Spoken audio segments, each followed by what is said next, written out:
parler de 3 formes d'innovation que nous portons sur notre commune. La première, elle est managériale, organisationnelle.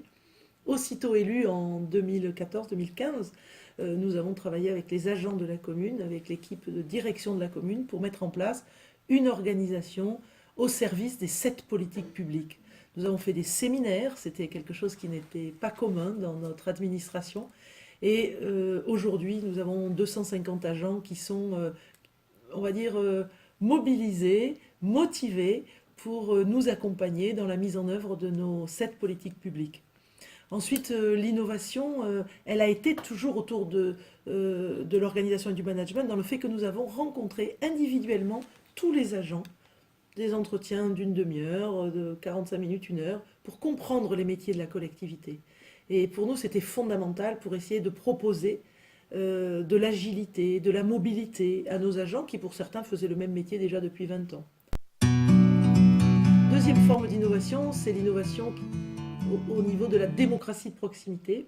Nous sommes très attachés à être à l'écoute des préoccupations de nos concitoyens dans les quartiers. Donc on a découpé la commune en 11 quartiers et au travers d'une organisation avec un élu de quartier et 4 ou 5 référents de quartier, nous sommes à l'écoute et pas moins de 55 réunions de quartiers ont été faites depuis 5 ans et qui visent à mettre en œuvre ce qu'attendent nos concitoyens. Ces séances, c'est beaucoup d'écoute, beaucoup de compréhension de leurs souffrances, de leurs attentes.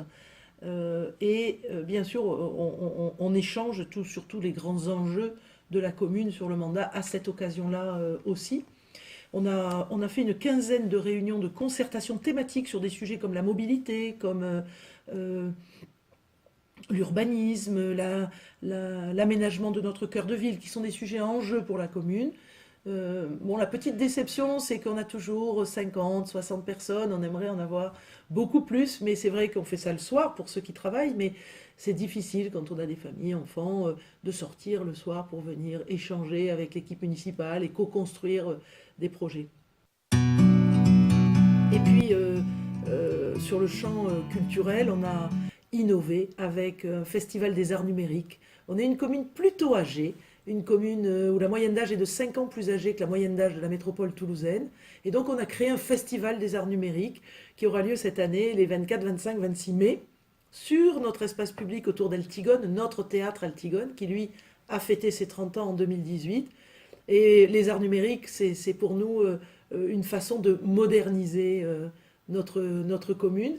Et puis de travailler autour de l'e-inclusion, vous savez, inclure les gens qui sont éloignés des sujets digitaux, particulièrement les personnes âgées. Et parfois, avec l'art, on arrive à inclure dans le digital et le numérique des personnes qui en sont éloignées. Et puis de la même façon, on fait de la pédagogie sur comment le numérique est au service de l'art et comment on trouve de nouvelles formes artistiques, de la magie augmentée par exemple, nous aurons cette année, et comment le numérique est au service de la magie. Voilà, donc on est très fiers dans le champ culturel de quelques innovations. Entre autres, on a fait une première puisque l'on a tout simplement créé un livre Ville Nature, que l'on a aussi construit de façon artisanale avec toute une équipe projet qui s'est mis au service de l'écriture de ce livre avec sa dimension patrimoniale, sa dimension nature, sa dimension architecturale. Voilà.